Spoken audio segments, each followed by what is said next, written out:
Hi friends, welcome to Vasantham Saravanan channel. இன்றைக்கி எங்கள் வீட்டில் 2வது சனிக்கிழமை, புரட்டாசி மாதம் 2வது வார சனிக்கிழமை பெருமாளுக்கு படையலிட்டோம். அதை பற்றி தான் இந்த வீடியோவில் நாம் இன்றைக்கி பார்க்க போகிறோம். வாங்க இப்போது வீடியோக்குள்ளே போகலாம். வீடியோக்குள்ளே போகிறதுக்கு முன்னாடி நம்ம வசந்தம் சரவணன் சேனலை சப்ஸ்கிரைப் பண்ணாதவங்க சப்ஸ்கிரைப் பண்ணிக்கோங்க. கூடவே இருக்க பெல் ஐக்கானே கிளிக் பண்ணிக்கோங்க. எங்கள் வீட்டில் எப்போவுமே முதல் சனிக்கிழமை இல்லாட்டி 3வது சனிக்கிழமை, அப்படி இல்லாட்டி 5வது சனிக்கிழமை தான் தளிகை செஞ்சு வழிபாடு பண்ணுவாங்க. ஸோ ஃபஸ்ட்டு வர சனிக்கிழமையில் நாங்கள் ட்ராவலிங்கில் இருந்ததால் அந்த டைம் எங்களால் எதுவும் செய்ய முடியல. ஸோ அதனால் செகண்ட் சனிக்கிழமையில் சிம்பிளாக எனக்கு தெரிஞ்ச வகையில் வடை பாயாசத்தோட சாப்பாடு செஞ்சு சாமிக்கு படைச்சாச்சு. இன்றைக்கி நம்ம என்னெல்லாம் செஞ்சோன்னு சொல்லி தான் இந்த வீடியோவில் நான் ஷேர் பண்ணிக்க போகிறேன். இன்றைக்கி சாமிக்கு நாங்கள் கருப்பு கவுனி அரிசியில் பாயசம் செஞ்சுட்டு, மசால் வடை செஞ்சுட்டு, கொஞ்சம் மிளகு பொங்கலும் கொஞ்சம் கற்கண்டு சாதம் செஞ்சுட்டு, சாம்பார் செஞ்சு அப்பளம் பொரித்து சாமிக்கு படைச்சிட்டேன். ஃபஸ்ட்டு கருப்பு கவுனி அரிசியில் பாயசம் செய்கிறதுக்காக நேற்றுக்கு நைட்டே இந்த கருப்பு கவுனி அரிசியை நல்லா அலசிட்டு தண்ணியில் கழுவிட்டு அதுக்கப்புறம் ஊற வச்சுக்கிட்டேன். ஏன்னா கருப்பு கவுனி அரிசி நல்லா தண்ணியில் ஊற வச்சுருக்கணும். அப்போ தான் பாயசம் செய்யும்போது ரொம்ப ஈஸியாக நல்லா வெந்து வரும். அதுக்காக நைட்டே இந்த கருப்பு கவுனி அரிசியை நல்லா கழுவிட்டு தண்ணியில் ஊற வச்சுட்டேன். ஒரு அரை டம்ளர் அளவுக்கு கருப்பு கவுனி அரிசி எடுத்துக்கிட்டு அதில் ஒரு 2லேருந்து 3 டைம் தண்ணி ஊற்றி நல்லா கழுவிட்டு அதுக்கப்புறமா தண்ணி ஊற்றி ஊற வச்சாச்சு. இது நல்லா நைட் ஃபுல்லாக நல்லா ஊறி இருக்கணும். அப்போ தான் காலையில் பாயசம் செய்யும்போது ரொம்ப சூப்பராக சாஃப்டாக வெந்து வரும். அதுக்காக இதை அப்படியே மூடி போட்டு ஊற வச்சாச்சு. எப்போவுமே நீங்கள் கருப்பு கவுனி அரிசி எடுத்துக்கிட்டிங்க அப்படின்னாக்கா நைட் ஃபுல்லாக அதை நம்ம ஊற வச்சு செஞ்சால் தான் நம்ம சமைக்கும்போது ஈஸியாக இருக்கும் சமைக்கிறதுக்கு. அடுத்ததாக வடைக்காக ஒரு அரை டம்ளர் அளவுக்கு கடலைப்பருப்பு எடுத்து அதையும் நல்லா ஒரு 2லேருந்து 3 டைம் தண்ணி ஊற்றி நல்லா அலசிட்டு அதுக்கப்புறமா தண்ணி ஊற்றி ஊற வச்சுட்டேன் நைட்டுக்கே. மார்னிங் எழுந்திரிச்சு இப்போ கடலைப்பருப்புலாம் ஊற வைக்கிற அளவுக்கு டைம் இருக்குமா என்னன்னு தெரியல. அதனால் சரி சீக்கிரம் செய்யணுன்றதுக்காக நைட்டே கருப்பு கவுனி அரிசியையும் கடலைப்பருப்பும் ஊற வச்சாச்சு. இப்போ அடுத்த நாள் மார்னிங் பாருங்கள், கருப்பு கவுனி அரிசி ரொம்பவே சூப்பராக நல்லா ஊறி இருந்துச்சு. இப்போ இந்த அரிசியை ஒரு குக்கருக்கு மாற்றிடலாம். ஏன்னா குக்கரில் நம்ம இதை விசில் விடும்போது நல்லாவே சூப்பராக வெந்து வரும். நம்ம நார்மலாக ஒரு பாத்திரத்தில் போட்டு வேக வச்சோம் அப்படின்னா வேகிறதுக்கு ரொம்பவே டைம் எடுக்கும். அதுக்காக நான் இந்த மாதிரி ஒரு குக்கருக்கு நம்ம ஊற வச்ச கருப்பு கவுனி அரிசியை மாற்றிக்கிறேன். நம்ம ஊற வச்சுருந்த அந்த தண்ணியே சேர்த்துக்கிட்டேன். உங்களுக்கு இந்த தண்ணி வேண்டாம்னா நீங்கள் இதை ஸ்கிப் பண்ணிக்கலாம். ஆனால் அதிலே நிறைய சத்துக்கள் இருக்குன்றதால நம்ம ஆல்ரெடி நல்லா வாஷ் பண்ணி தான் ஊற வச்சுருந்தோம். அதுக்காக நான் அந்த ஊற வச்ச தண்ணியே சேர்த்துக்கிட்டேன். இப்போ அது போக இது கூடவே ஒரு 1லேருந்து 1.5 டம்ளர் அளவுக்கு தண்ணி சேர்த்துக்கிட்டேன். ஏன்னா இந்த கருப்பு கவுனி அரிசியை நம்ம ஒரு 5-6 விசிலுக்கு மேலவே ரொம்ப நேரம் வேக வைப்போம். அதுக்காக கொஞ்சம் தண்ணி இருந்தால் கரெக்டாக இருக்குன்றதுக்காக ஒரு 1லேருந்து 1.5 டம்ளர் அளவுக்கு தண்ணி சேர்த்துட்டு இப்போ நம்ம இந்த குக்கரை மூடி போட்டு விசில் போட்டு வேக வச்சிடலாம். நார்மலாகவே மீடியமில் நீங்கள் வைக்கிறீங்க அப்படின்னா ஒரு 5-6 விசில் வந்து கரெக்டாக இருக்கும். இப்போ இந்த குக்கரை மூடி போட்டுட்டு விசில் போட்டு நம்ம இதை ஒரு 5-6 விசில் வரைக்கும் வேக வச்சிடலாம். ஸ்டவ்வை மீடியம் ஃப்ளேமில் வச்சு இதை குக் பண்ணிக்கோங்க. அப்போ தான் கரெக்டாக இருக்கும். இல்லாட்டி ஸ்லோ ஃப்ளேமில் வச்சுருந்தாலும் ஹை ஃப்ளேமில் வச்சுருந்தாலும் ரொம்ப நேரம் எடுக்கிற மாதிரி இருக்கும். ஹை ஃப்ளேமில் வச்சா சட்டுன்னு விசில் வந்துடும், ஆனால் வேகாமலே இருக்கும் அரிசி. ஸ்லோ ஃப்ளேமில் வச்சாலும் ரொம்ப நேரம் ஆகும். அதனால மீடியமில் வச்சு வேக வச்சு எடுத்துக்கலாம். இப்போ ஒரு 6 விசிலுக்கு மேலே வந்துருச்சு. நான் அதுக்கப்புறம் ஸ்டவ் ஆஃப் பண்ணிவிட்டு குக்கரை ஓப்பன் பண்ணி காமிக்கிறேன் பாருங்கள். நல்லா கருப்பு கவுனி அரிசி சூப்பராக வெந்துருந்துச்சு. நல்லா கையால் நம்ம எடுத்து பார்த்தோம் அப்படின்னாக்கா நல்லா மசிஞ்சு வந்திருக்கணும். அந்த அளவு தான் கரெக்டாக இருக்கும் பாயசம் செய்கிறதுக்கு. ரொம்ப சூடாக இருக்குது, கையால் எடுக்க முடியல. ஆனால் இப்போ மசிச்சு காமிக்கிறேன் பாருங்கள். இந்த அளவுக்கு நல்லா சாஃப்டாக வெந்திருக்கணும். இப்போ இதை நம்ம இன்னொரு பாத்திரத்துக்கு மாற்றிடலாம். மாற்றிட்டு இதில் இருக்க தண்ணியை கொஞ்சம் தனியாக எடுத்து வச்சுட்டு நம்ம வெந்திருக்க இந்த அரிசியை மட்டும் ஒரு ஸ்மாஷர் வச்சு நல்லா ஸ்மாஷ் பண்ணிக்க போகிறோம். இந்த தண்ணியை நம்ம அப்படியே பாயசத்துக்கு யூஸ் பண்ணிக்கணும், அதை தூரமாக போட்டுறக்கூடாது. இப்போ இதை ஒரு பாத்திரத்துக்கு மாற்றிட்டு இது நல்லா நம்ம ஸ்மாஷர் வச்சு ஸ்மாஷ் பண்ணி எடுத்துக்கலாம். எப்படி இருந்தாலும் நம்ம எந்த அரிசியில் பாயசம் செய்கிறோம் அப்படின்னாலுமே கூட நம்ம அதை ஸ்மாஷர் வச்சு ஸ்மாஷ் பண்ணிக்கிட்டோம்னா ரொம்ப சாஃப்டாக இருக்கும். அதுக்காக தான். சம்டைம்ஸ் அரிசி கொஞ்சம் வேகாமல் இருந்தது அப்படின்னாக்கா நீங்கள் இன்னும் கூட ஒரு 2-3 விசில் எக்ஸ்ட்ரா விட்டு அதுக்கப்புறமா வேக வச்சு எடுத்துக்கோங்க.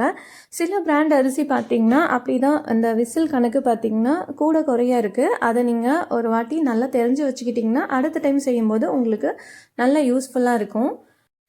இப்போது பாயசத்துக்கு தேவையான அளவுக்கு தண்ணி ஊற்றிக்கலாம். எந்த அளவுக்கு உங்களுக்கு திக்காக பாயசம் தேவையோ அந்த அளவுக்கு தண்ணி ஊற்றிக்கோங்க. கொஞ்சம் இந்த பாயசம் கொரப்பாக இருக்கிற மாதிரி இருந்தால் இன்னுமே டேஸ்டியாக இருக்கும். இல்லை உங்களுக்கு இன்னுமே ஃபைனாக வேணும் அப்படின்னு நினச்சிங்க அப்படின்னாக்கா இன்னும் கூட நல்லா நம்ம ஸ்மாஷர் வச்சு ஸ்மாஷ் பண்ணி விட்டுக்கலாம்.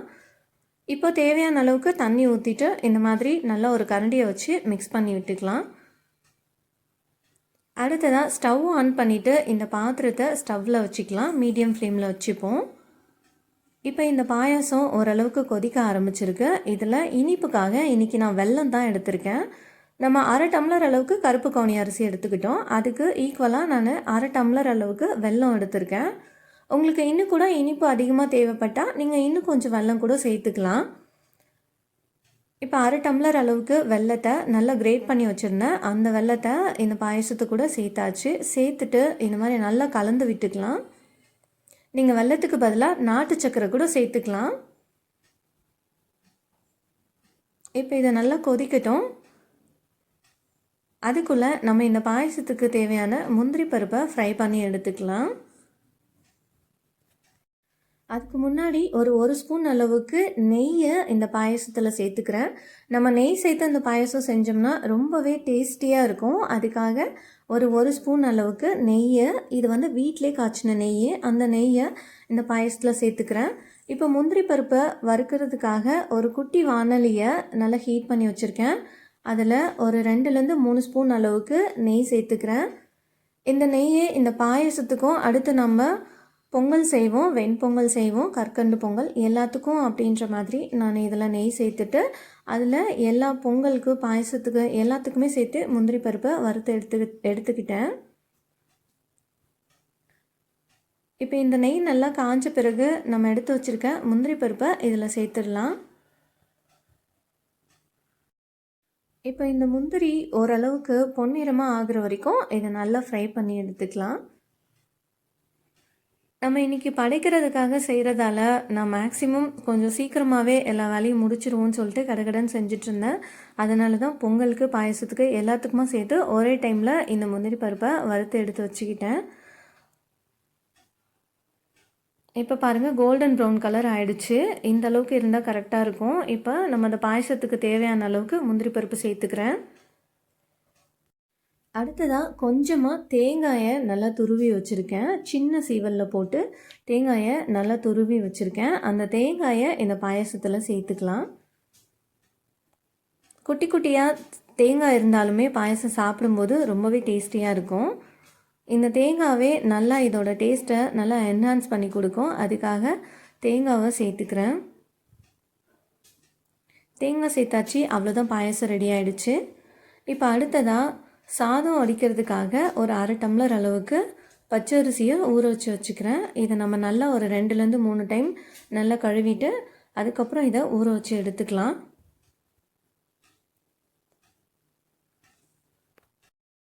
இப்போ சாதம் வேகிறதுக்காக அடுப்பில் ஒலை வச்சுட்டு அதுக்கப்புறமா இப்போ அந்த தண்ணி கொதிக்கட்டும்னு அதுக்குள்ளே நம்ம வடைக்கு மாவு அரைச்சிடலான்னு இப்போ வடை மாவு செய்கிறதுக்காக ஊற வச்சுருந்த கடலைப்பருப்பை எடுத்துக்கிட்டேன்.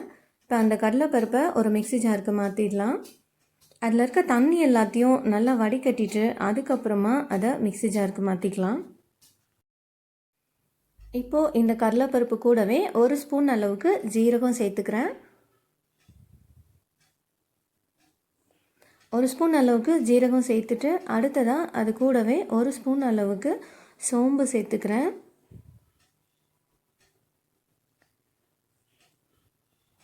சோம்பு சேர்த்துட்டு ஒரு துண்டு அளவுக்கு இஞ்சி சேர்த்துக்கிறேன். இது கூடவே நான் எப்போவும் மசால் வடை செய்யும்போது அது கூட இஞ்சி சேர்த்து தான் செய்வேன். இப்போது இதில் ஒரு துண்டு அளவுக்கு இஞ்சி சேர்த்துட்டு இதை நல்லா தண்ணி சேர்க்காமல் நல்லா கொரப்பாக அரைச்சி எடுத்துக்கலாம். கண்டிப்பாக தண்ணி சேர்த்து அரைக்கக்கூடாது, ஏன்னா நம்ம இதை ஓவர் நைட் ஊற வச்சு வச்சுருக்கோம்.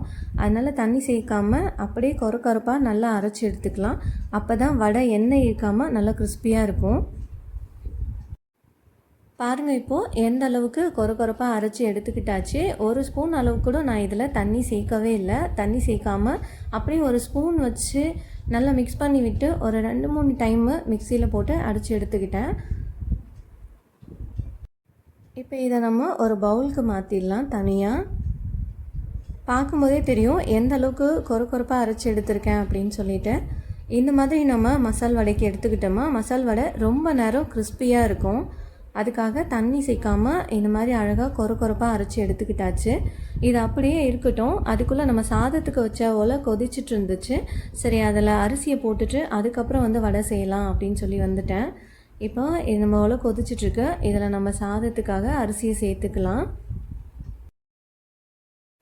இது அப்படியே வேகட்டும். அதுக்குள்ளே நம்ம வடை மாவு ரெடி பண்ணிக்கலாம்.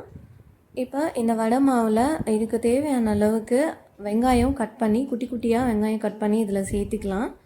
நான் இன்றைக்கி இந்த வடைக்காக ஒரு பெரிய சைஸ் வெங்காயம் எடுத்து குட்டி குட்டியாக கட் பண்ணி வச்சுருக்கேன். இப்போ அந்த வெங்காயத்தை நம்ம இதுக்குள்ளே சேர்த்துக்கலாம். அது கூடவே ஒரு 2 பச்சை மிளகா குட்டி குட்டியாக கட் பண்ணி வச்சுருந்தேன், அதையும் சேர்த்துக்கலாம். இது கூட ஒரு 2 கொத்து அளவுக்கு கருவேப்பிலை கட் பண்ணி வச்சுருந்தேன். இப்போ அந்த கருவேப்பிலையும் இது கூட சேர்த்துட்டு நல்லா இதை பிசைஞ்சு விட்டுக்கலாம்.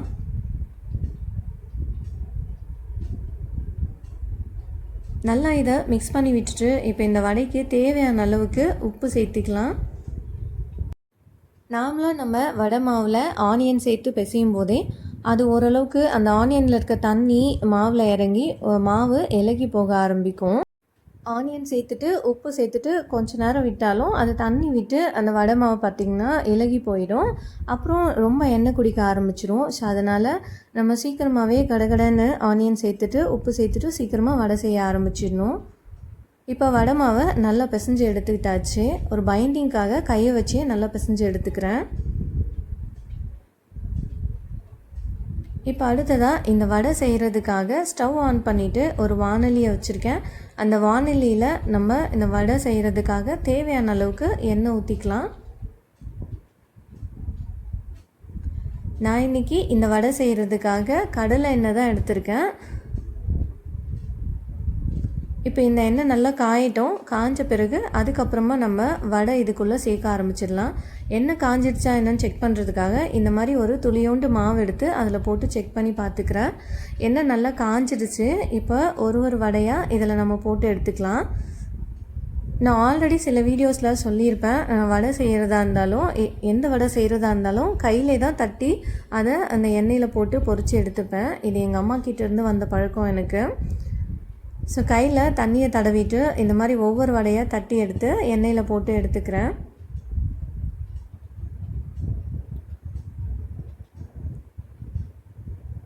இப்போ நம்ம வடையெல்லாம் எண்ணெயில் சேர்த்தாச்சு. சேர்த்த பிறகு இதை ஒரு ஸ்பூன் வச்சு நல்லா தள்ளி விட்டுக்கலாம். சம்டைம்ஸ் நம்ம எண்ணெய் கொஞ்சமாக தானே யூஸ் பண்ணியிருக்கோம். அதனால் பார்த்திங்கன்னா சம்டைம்ஸ் அப்படியே போய் மாவு ஒரு ஓரமாக ஒட்டிக்கிறதுக்கு சான்சஸ் இருக்குது. அந்த டைமில் நம்ம இந்த மாதிரி ஒரு ஸ்பூன் வச்சு எடுத்து விட்டோம்னா அழகாக இடைய வந்துடும். வடையெல்லாம் கொஞ்சம் தள்ளி வந்துடும். ஸோ அப்போ ஈவனாக வெந்து வரும். அதுக்காக தான் இந்த மாதிரி ஸ்பூனை வச்சு வடையை நல்லா திருப்பி விட்டுக்கலாம். அப்போ தான் வடை ரொம்ப கிறிஸ்பியாக வரும். 2 சைடும் ஈவனாக வெந்து நல்லா கிறிஸ்பியாக வரும். எனக்கு ஸ்பூன் தாங்க ரொம்பவே பழக்கமாயிடுச்சு இந்த மாதிரி வடையெல்லாம் திருப்பி விடுறதுக்கு. அதுதான் ரொம்பவும் கம்ஃபர்டபுளாக இருக்கும். கரண்டியை விடவும் கடகடன்னு செய்கிற மாதிரி இருக்கும். இப்போ அடுத்த செட்டு வடையும் நம்ம இந்த எண்ணெயில் போட்டு பொரித்து எடுத்துக்கலாம். இப்போ பாருங்கள், இந்த மாதிரி தான் கையிலே தான் இந்த வடையை தட்டி எண்ணெயில் சேர்த்துக்கிறேன். உங்களுக்கு நீங்கள் ஆர்டினரியாக எப்படி ஒரு இலையில் வச்சு செய்வீங்களா, இல்லை ஒரு கவரில் வச்சு எண்ணெய் தடவிட்டு செய்வீங்களோ, எந்த மெத்தட் உங்களுக்கு ஈஸியாக இருக்குமோ அந்த மெத்தடை நீங்கள் ஃபாலோ பண்ணிக்கோங்க.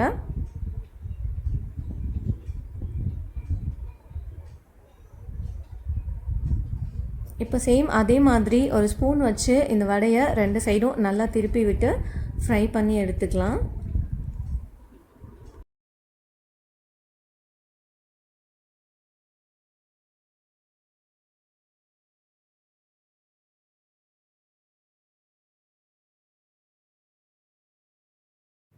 வடை நல்லா இந்த அளவுக்கு கோல்டன் ப்ரௌன் ஆகுற வரைக்கும் 2 சைடும் நல்லா திருப்பி விட்டு வேக வச்சு எடுத்துக்கணும். அப்போ தான் வடை ரொம்ப நேரத்துக்கு நல்லா கிறிஸ்பியாகவே இருக்கும்.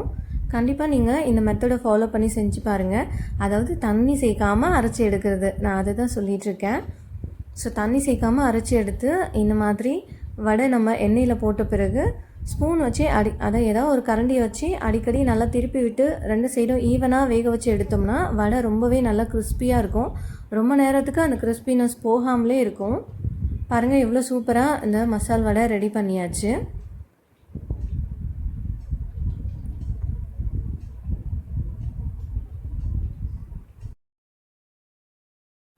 அவ்வளோதான், இப்போ மசால் வடை ரெடி பண்ணியாச்சு. இப்போ அதே வானலியில் நம்ம ஒரு 2 அப்பளம் போல் பொரிச்சு எடுத்துக்கலாம் சாமிக்கு படைக்கிறதுக்காக. நான் இன்னும் ஸ்டவ்வை ஆஃப் பண்ணலை, அதனால் எண்ணெய் அப்படியே அடுப்பில் காஞ்சிட்ருக்குங்க. அதுக்குள்ளே ஒரு 2 அப்பளம் எடுத்து இந்த எண்ணெயிலே பொரிச்சு எடுத்துக்கலாம் அப்படின்னு சொல்லி எடுத்துக்கிட்டேன்.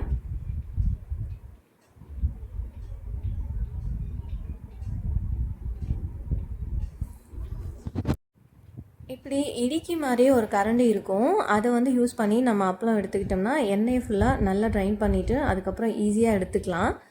இதை பயன்படுத்தி நம்ம பூரியை கூட திருப்பி போட்டுக்கலாம். நிறைய டைம் எனக்கு இது ரொம்பவே யூஸ்ஃபுல்லாக இருக்கும். சம்டைம்ஸ் நம்ம ப்ரெட்லாம் கூட ஃப்ரை பண்ணி எடுப்போம் இல்லையா, அதுக்கெலாம் ரொம்பவே யூஸ்ஃபுல்லாக இருக்கும்.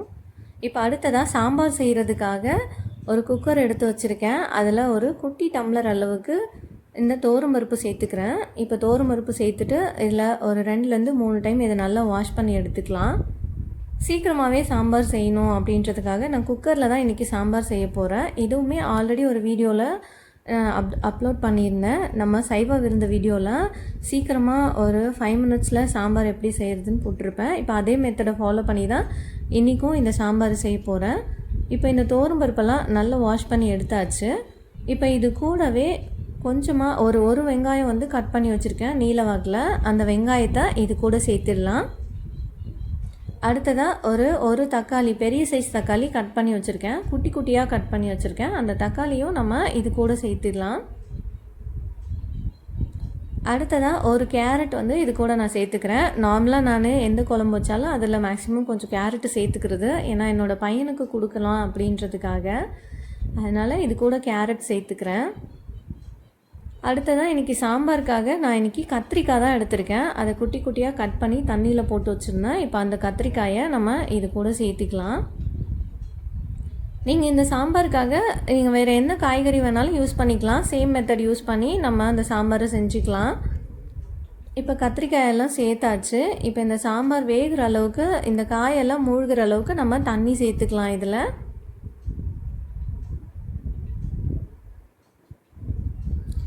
தண்ணி சேர்த்துட்டு அடுத்ததாக இதில் ஒரு ஸ்பூன் அளவுக்கு ஜீரகம் சேர்த்துக்கிறேன். அப்புறம் அது கூடவே ஒரு அரை ஸ்பூன் அளவுக்கு மஞ்சள் தூள் சேர்த்துக்கிறேன். மஞ்சள் தூள் சேர்த்துட்டு கொஞ்சமாக மிளகு வந்து இதில் சேர்த்துக்கிறேன். ஒரு அரை ஸ்பூன் இருக்கும் மிளகு. நான் நார்மலாக சாம்பார் செய்யும்போது கண்டிப்பாக மிளகு சேர்த்துப்பேன். உங்களுக்கு வேணாம்னா நீங்கள் ஸ்கிப் பண்ணிக்கலாம். இப்போ இந்த மிளகு சேர்த்துட்டு இதை நல்லா நம்ம கலந்து விட்டுக்கலாம் ஒரு கரண்டியை வச்சு. அடுத்ததாக இப்போ இது கூடவே காரத்துக்கு தேவையான அளவுக்கு மிளகாத்தூள் சேர்த்துக்கிறேன். அதாவது சாம்பார் தூள், மிளகாத்தூள் எப்படி வேணாலும் சொல்லலாம். அந்த மிளகாத்தூளை இது கூடவே சேர்த்துக்கிறேன். நம்ம மிளகாத்தூள் சேர்த்து இது கூடவே வேக வச்சிட்டோம்னா அதோட பச்சை வாசனைலாம் போயிடும். அதுக்காக இது கூடவே காரத்துக்கு தேவையான அளவுக்கு மிளகாத்தூள் சேர்த்துக்கிறேன். ஒரு 3 ஸ்பூன் அளவுக்கு மிளகாத்தூள் சேர்த்துக்கிறேன். மிளகாத்தூள் சேர்த்துட்டு இப்போ கரண்டியை வச்சு இதை நல்லா மறுபடியும் நல்லா கலந்து விட்டுக்கலாம்.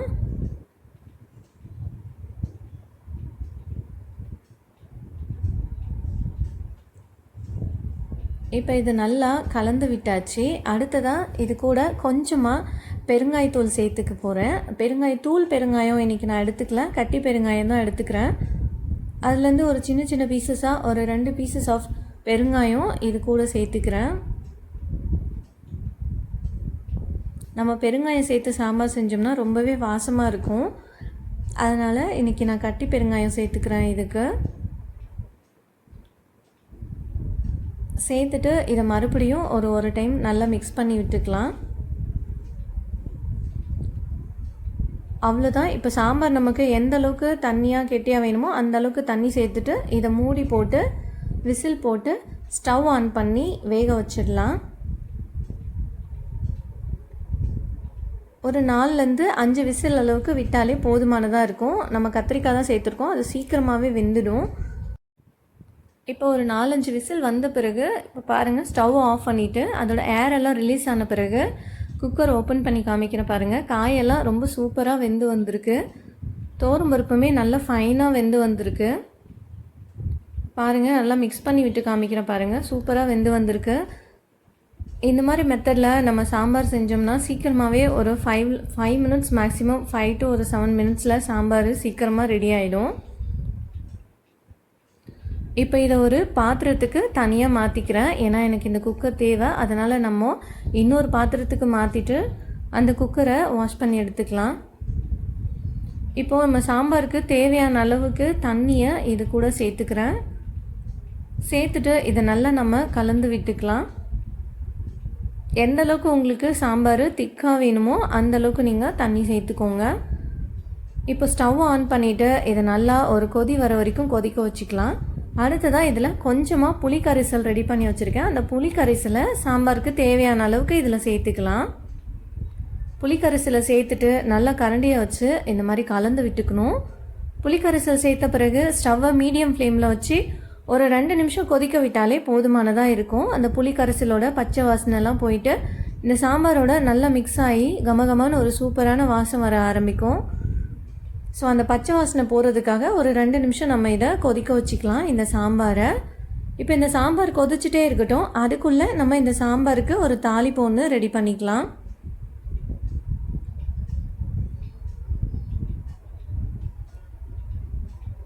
சாம்பார் கொதிக்க ஆரம்பிச்சிடுச்சு. இப்போ அந்த சாம்பாருக்கு தேவையான அளவுக்கு உப்பு சேர்த்துக்கிறேன். இது கூட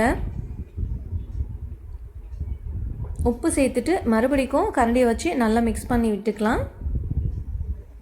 அடுத்ததாக இந்த சாம்பாருக்கு தேவையான தாளிப்பு ரெடி பண்ணிக்கலாம். இப்போ தாளிப்பு ரெடி பண்ணுறதுக்காக ஸ்டவ் ஆன் பண்ணிவிட்டு இந்த மாதிரி ஒரு கரண்டி எடுத்து வச்சுக்கிறேன், தாளிக்கிற கரண்டியை. இப்போ அதில் ஒரு 4லேருந்து 5 ஸ்பூன் அளவுக்கு கடலை எண்ணெய் சேர்த்துக்கிறேன். நீங்கள் எந்த எண்ணெய் வேணாலும், அதாவது ரீஃபைண்ட் ஆயிலு, வேறு ஏதாவது சன்ஃப்ளவர் ஆயில் கூட நீங்கள் யூஸ் பண்ணிக்கலாம். ஒரு 4லேருந்து 5 ஸ்பூன் அளவுக்கு எண்ணெய் சேர்த்துட்டு இந்த எண்ணெய் நல்லா காயட்டும். இந்த எண்ணெய் நல்லா காஞ்ச பிறகு இதில் ஒரு 1/2 ஸ்பூன் அளவுக்கு கடுகு சேர்த்துக்கிறேன். கடுகு சேர்த்து நல்லா பொரிஞ்ச பிறகு இதில் கொஞ்சம் போல் ஜீரகம் சேர்த்துக்கிறேன். நான் ஆல்ரெடி ஜீரகம் சேர்த்துருக்கேன், இந்த சாம்பார் நம்ம வேக வைக்கும் போதே சேர்த்துருக்கேன். இருந்தாலுமே தாளிக்கும் போது கொஞ்சமாக நம்ம ஜீரகம் சேர்த்துக்கிட்டோம்னா அதோடய வாசனை ரொம்பவே நல்லாயிருக்கும். அதுக்காக கொஞ்சமாக ஜீரகம் இது கூட சேர்த்துக்கிறேன். அடுத்ததாக இதில் ஒரு கொத்து அளவுக்கு கருவேப்பிலை சேர்த்துக்கிறேன். கருவேப்பிலை சேர்த்து நம்ம தாளிக்கும் போது கண்டிப்பாக ஸ்டவ்வை ஆஃப் பண்ணிடலாம், இல்லாட்டி சம்டைம்ஸு எண்ணெய் தெறிக்க ஆரம்பித்து அது பர்ன் ஆக ஆரம்பிச்சிடும்.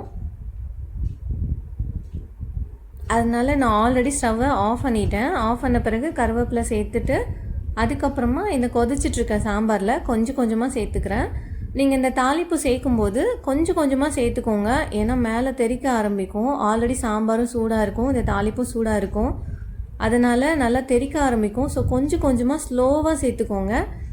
சேர்த்துட்டே நம்ம இந்த கரண்டியை வச்சு சாம்பாரில் நல்லா இந்த தாளிப்பை கலந்து விட்டுக்கலாம். பாருங்கள் எவ்வளோ கலர்ஃபுல்லாக சூப்பராக ரெடி ஆயிடுச்சு சாம்பார். நல்லா இந்த தாளிப்பு சேர்க்கும் போதே கமகமான வாசனை வர ஆரம்பிக்கும். நல்லா மேலே பார்க்குறதுக்கு, சாம்பார் மேலே பார்க்குறதுக்கு நல்லா எண்ணெய் மிதந்து வர மாதிரியே இருக்குது பாருங்கள். ரொம்ப சூப்பராக இருக்கும் இந்த மெத்தடில் சாம்பார் செஞ்சோம்னா. வேலைக்கு போகிறவங்களாம் ஒரு 5லேருந்து ஒரு 7 மினிட்ஸில் சாம்பார் செய்யணும்னா இந்த மெத்தட் ஈஸியாக இருக்கும். அவ்வளோதான், சாம்பார் ரெடி ஆகிடுச்சு. அடுத்ததாக வெண்பொங்கலுக்காக கொஞ்சமாக அரிசி நான் ஊற வச்சுக்கிறேன். ஒரு டம்ளர் அளவுக்கு அரிசி எடுத்துக்கிறேன். இந்த அரிசி வந்து வெண்பொங்கலுக்கும் கற்கண்டு சாதம் செய்கிறதுக்கும் ரெண்டுக்குமே சேர்த்து இந்த அரிசி எடுத்துக்கிறேன். ஒரு டம்ளர் அளவுக்கு அரிசியை இது கூட எடுத்தாச்சு.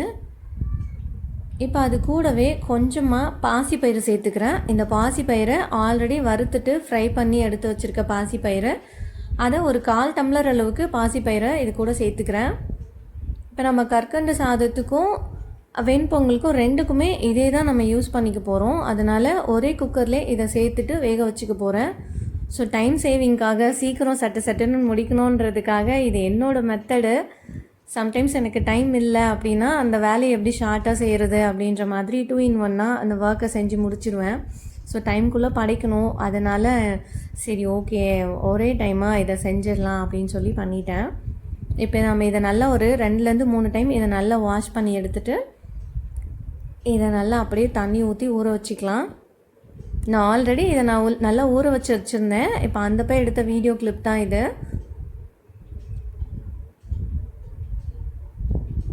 இப்போ நல்லா இந்த அரிசியும் பாசிப்பயிரும் நல்லா வாஷ் பண்ணிவிட்டு அதில் தண்ணி ஊற்றி ஊற வச்சுக்கலாம்.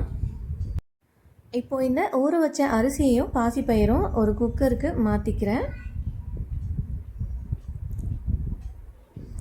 மாற்றிட்டு இப்போ இந்த அரிசியும் பருப்பும் வேகிற அளவுக்கு தண்ணி ஊற்றிக்கலாம். நம்ம 1 டம்ளர் அளவுக்கு பச்சை அரிசி, ஒரு 1/4 டம்ளர் அளவுக்கு அந்த பாசிப்பயிறு எடுத்துக்கிட்டேன். இப்போ அதுக்கு ஒரு 2 டம்ளர் அளவுக்கு தண்ணி சேர்த்துக்கிறேன். இது ஒரு அப்ராக்சிமேட்டாக தான் சேர்த்துக்கிட்டேன். நமக்கு எப்படியும் பொங்கலுக்கு குழஞ்சி தான் வரணும், அதனால் ஆல்ரெடி அந்த ஊற வச்ச தண்ணியுமே சேர்த்துக்கிட்டேன். இது மொத்தமாக ஓவரால் சேர்த்து ஒரு 2.5 டம்ளர் அளவுக்கு தண்ணி இருக்கும். ஸோ 2.5 டம்ளர் அளவுக்கு இதில் தண்ணி சேர்த்துக்கிட்டேன். இப்போ தண்ணி சேர்த்துட்டு இதை மூடி போட்டு விசில் போட்டு ஸ்டவ்வில் ஒரு மீடியம் ஃப்ளேமில் வச்சுக்கலாம். 4லேருந்து ஒரு 5 விசில் வரைக்கும் வர அளவுக்கு நம்ம ஸ்டவ்வில் ஒரு மீடியம் ஃப்ளேமில் வச்சு எடுத்துக்கலாம்.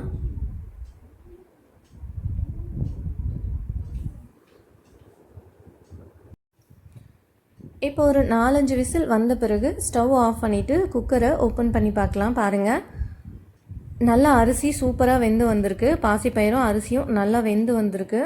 இப்போ இதில் பாதி அளவுக்கு இன்னொரு பாத்திரத்துக்கு மாற்றிக்கிறேன். மாற்றிட்டு இப்போ இந்த குக்கர்லேயே நம்ம வெண்பொங்கல் செஞ்சுக்க போகிறோம். அதுக்காக நான் இதில் பாதி மட்டும் எடுத்து இன்னொரு பாத்திரத்துக்கு மாற்றிக்கிறேன். என்னோடய குட்டி பையன் நேற்று வெள்ளிக்கிழமைக்கு படிக்கும்போது அவர் என்கிட்ட பொங்கல் வேணும்னு கேட்டுகிட்டே இருந்தார். நார்மலாக இப்போ நம்ம படிக்கும்போது ஏதாவது ஸ்வீட் செஞ்சு படைக்கிறோம், ஸ்வீட்டாக பொங்கல் பாயசம் அப்படிலாம் செய்கிறோம் இல்லையா, அவருக்கு அதுவே பழக்கமாயிடுச்சு. அதனால் படிக்கும்போதெல்லாம் பொங்கல் தான் நான் செஞ்சு வச்சுருக்கேன், இல்லை பாயசம் செஞ்சு வச்சுருக்கேன் அப்படின்ற மாதிரி அவர் கேட்க ஆரம்பிச்சிட்டாரு. சரி, அவருக்காக தான் இன்றைக்கி சரி ஓகே கொஞ்சம் பொங்கல் எப்படியும் நம்ம தளிகை வந்து 3ஆவது வாரம் இல்லை ஃபஸ்ட்டு வாரம் தான் செய்வோம் இல்லையா, சரி அதுக்காக சரி என்ன பண்ணுறது, கற்கண்டு பொங்கல் மாதிரி ஏதாவது செஞ்சுக்கலாம் அப்படின்னு சொல்லிட்டு கற்கண்டு சாதம் ரெடி பண்ணுறதுக்காக தான் இந்த மெத்தடை நான் இன்றைக்கி ஃபாலோ பண்ணேன். ஸோ பாதி அளவுக்கு சாதம் எடுத்து இன்னொரு பாத்திரத்துக்கு மாற்றிட்டு இப்போ பாதி அளவுக்கு அதே குக்கரில் இருக்குது. அதில் பாயில் பண்ணி வச்சுருக்கிற பாலை அதுக்குள்ளே சேர்த்துக்கிறேன். அதாவது ஆல்ரெடி நான் காலையிலே பாலை காய வச்சு வச்சுருந்தேன் சாமிக்கு படைக்கிறதுக்காக. இப்போ அந்த பாலை நம்ம இப்போ இந்த பொங்கலில் சேர்த்துக்கலாம். வெண்பொங்கல் தான் இப்போ இந்த குக்கர்லேயே ரெடி பண்ணிகிட்ருக்கேன். கொஞ்சமாக பால் சேர்த்துட்டு ஸ்டவ் ஆல்ரெடி ஆனில் தான் இருக்குது, சிம்மில் வச்சுருக்கேன். சிம்மில் வச்சுட்டு கொஞ்சமாக அந்த பொங்கலுக்கு தேவையான அளவுக்கு பால் சேர்த்துட்டு இந்த மாதிரி கரண்டியை வச்சு நல்லா அதை கிளறி விட்டுக்கிறேன். நமக்கு பொங்கல் எந்த அளவுக்கு திக்காக வேணுமோ அந்த அளவுக்கு நம்ம இதில் பால் சேர்த்துக்கலாம். நம்ம பால் சேர்த்து வெண்பொங்கல் செய்யும்போது அது இன்னுமே ரொம்ப டேஸ்டியாக இருக்கும், கூடுதலான சுவையோடு இருக்கும். நான் வெண்பொங்கல் எப்போ செஞ்சாலும் அதில் ஒரு நார்மலாக நம்ம இப்போ 2 டம்ளர் தண்ணி யூஸ் பண்ணுறோம்னா அதில் ஒரு 1/2 டம்ளர் அளவுக்காச்சும் பால் சேர்த்துப்பேன். இப்போது இந்த வெண்பொங்கலுக்கு தாளிக்கிறதுக்காக கொஞ்சமாக தாளிக்கிற கரண்டியில் நெய் ஊற்றி வச்சுருக்கேன். நம்ம ஆல்ரெடி அந்த முந்திரி பருப்புக்கெலாம் ரெடி பண்ணோம் இல்லையா, அதே நெய் தான். அந்த நெய்லேருந்து ஒரு 2 ஸ்பூன் எடுத்து இப்போ தாளிக்கிற கரண்டியில் சேர்த்துட்டு கொஞ்சம் போல் இஞ்சியை நல்லா தட்டி வச்சுருந்தேன், அந்த இஞ்சியை இது கூட சேர்த்துக்கலாம். அது கூடவே கொஞ்சமாக மிளகு அதையும் தட்டி வச்சுருந்த மிளகு சேர்த்துட்டு ஒரு ஸ்பூன் அளவுக்கு ஜீரகம் சேர்த்தாச்சு. இப்போ இதை நல்லா ஸ்பூன் வச்சு கலந்து விட்டுக்கிறேன்.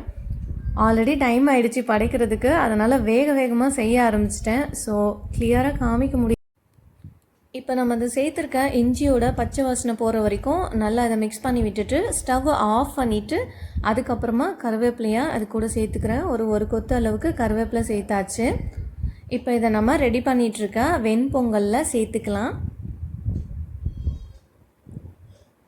இப்போ இந்த தாளிப்பு சேர்த்துட்டு இதை நல்லா கலந்து விட்டுக்கலாம். இப்போ வரைக்கும் இந்த பொங்கலில் நான் இன்னும் உப்பு சேர்க்கவே இல்லை.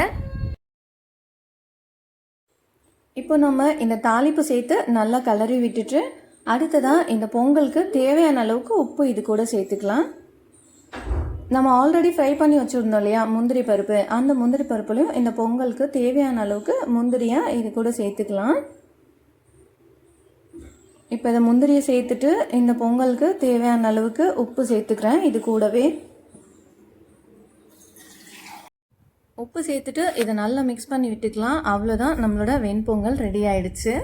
எனக்கு டைம் இல்லாதப்ப நான் இந்த மாதிரி தான் ரொம்ப சீக்கிரமாகவே சட்டுன்னு செய்கிறதுக்காக பொங்கல்லாம் இப்படி தான் செய்வேன். சக்கரை பொங்கலுமே அதே மெத்தடில் தான் செய்ய ஆரம்பிப்பேன். ஸோ இன்றைக்கி டைமும் ரொம்ப கம்மியாக இருந்தது. ஆல்ரெடி உடல்நிலை கொஞ்சம் சரியில்லை. ஸோ அதனால் நமக்கு என்ன தெரியுதோ அதை வச்சு கொஞ்சம் சீக்கிரமாக வேலையை முடிக்கிற மாதிரி இன்றைக்கி சட்டுன்னு எல்லாத்தையும் செஞ்சு முடிச்சிட்டேன். கற்கண்டு சாதம் செய்ய போகிறோம். அதுக்காக நம்ம எடுத்து வச்சுருக்க அந்த சாதத்தில் கொஞ்சமாக நம்ம ஆல்ரெடி ஒரு பாத்திரத்தில் எடுத்து வச்சுருந்தோம் இல்லையா, ஒரு பாதி போர்ஷன் ஆஃப் சாதம், அந்த சாதத்தில் கொஞ்சமாக பால் சேர்த்துக்கிறேன். பால் சேர்த்துட்டு அதை நல்லா ஒரு கரண்டியை வச்சு நல்லா மிக்ஸ் பண்ணி விட்டுக்கிறேன். ஸ்டவ்வை ஆன் பண்ணிவிட்டு அதில் தான் இந்த பாத்திரம் வச்சுருக்கேன். ஸ்டவ்வை வந்து ஸ்லோ ஃப்ளேமில் வச்சுருக்கேன். ஸ்லோ ஃப்ளேமில் வச்சுட்டு இது ஓரளவுக்கு சூடான பிறகு பால் சேர்த்து இந்த மாதிரி கரண்டியை வச்சு நல்லா மிக்ஸ் பண்ணி விட்டுக்கிறேன். அதில் ஒரு பிஞ்ச் ஆஃப் சால்ட்டு அது கூட சேர்த்துக்கிறேன். இப்போ இதை சேர்த்துட்டு நல்லா கரண்டியை வச்சு நல்லா மிக்ஸ் பண்ணி விட்டுக்கலாம். இதை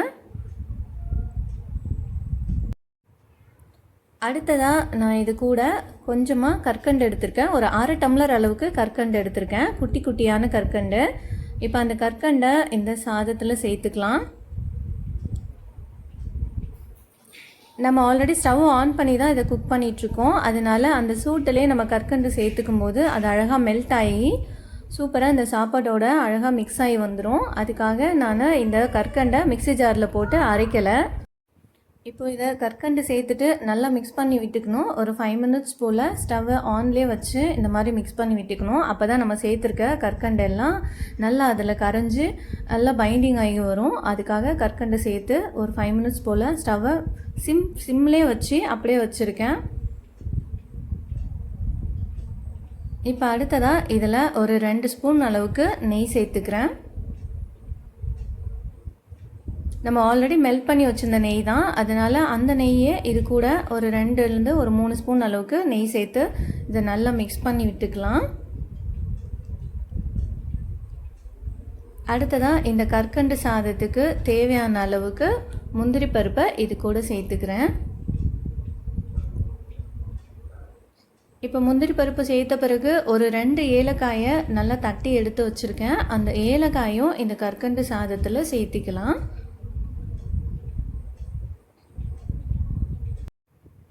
அவ்வளோதான், ஏலக்காயை சேர்த்துட்டு இதனால் நம்ம மிக்ஸ் பண்ணி விட்டுக்கிட்டோன்னா நம்மளோட கற்கண்டு சாதம் ரெடி ஆகிடுச்சு. இது அப்படியே ஸ்டவ்லேயே இருக்கும், சிம்லேயே வச்சுட்டோம்னா ஒரு 5 மினிட்ஸில் அழகாக கெட்டியாகி கற்கண்டு சாதம், கற்கண்டு பொங்கல் அப்படி கூட சொல்லலாம், அழகாக ரெடி ஆகிடும்.